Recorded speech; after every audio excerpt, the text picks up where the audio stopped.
morning જય અંબે વિદ્યાર્થી મિત્રો આજે આપણે શું શીખવાના છીએ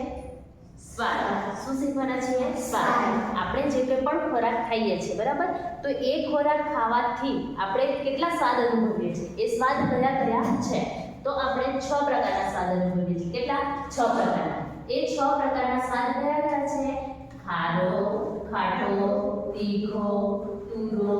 કડવો આ 6 પ્રકારના સ્વાદ આપણે અનુભવીએ છીએ તો એવી કઈ વસ્તુઓ છે કે જે ખાવાથી આપણને તીખો સ્વાદ અનુભવાય છે આ છે શું છે એ ખાવાથી આપણે તીખો સ્વાદ અનુભવીએ છીએ બરાબર ત્યાર પછી મીઠું છે એ આપણને કેવું લાગે છે ખારો તો એ સ્વાદ કેવો કહેવાય ખારો સ્વાદ કેવો સ્વાદ કહેવાય ખારો ત્યાર પછી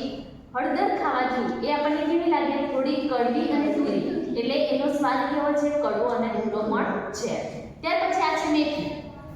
મેથી ખાવાથી આપણે કેવો સ્વાદ અનુભવીએ છીએ કડવો સ્વાદ આ શું છે ખાંડ શું છે ખાંડ એ ખાંડ ખાઈએ આપણે તો આપણને કેવો સ્વાદ અનુભવાય મીઠો અને આ શું છે લીંબુ લીંબુ ખાવાથી આપણે કયો સ્વાદ અનુભવીએ ખાટો આ શું છે હા એ ખાવાથી આપણને કેવું જમરૂ કેવું લાગે આપણને મીઠું પણ લાગે અને તુરું પણ લાગે છે એટલે એનાથી આપણે પૂરો સ્વાદ અનુભવીએ છીએ અને આ શું છે આંબલી કે જે આપણને કેવી લાગે ખાટી લાગે એને જોતા જ આપણા મોંમાં પાણી આવી જાય છે તો આપણે એવી રીતે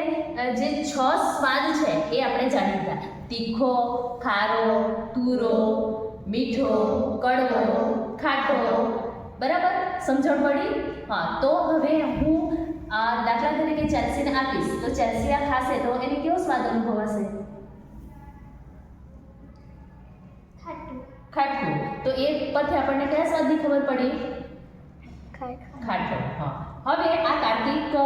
1 ચમચી ખાઈ લેશે મેથી ખાશે તો એનો કેવો સ્વાદ લાગશે કડવો સ્વાદ લાગશે બરાબર એવી જ રીતે હું ભવ્યને મીઠું આપીશ તો એને કેવું લાગશે એવી રીતે અહીંયા મૂકેલી જેટલી પણ વસ્તુ છે એ આપણને ખાવાથી ખબર પડે છે કે કયો સ્વાદ લાગે છે તો આજે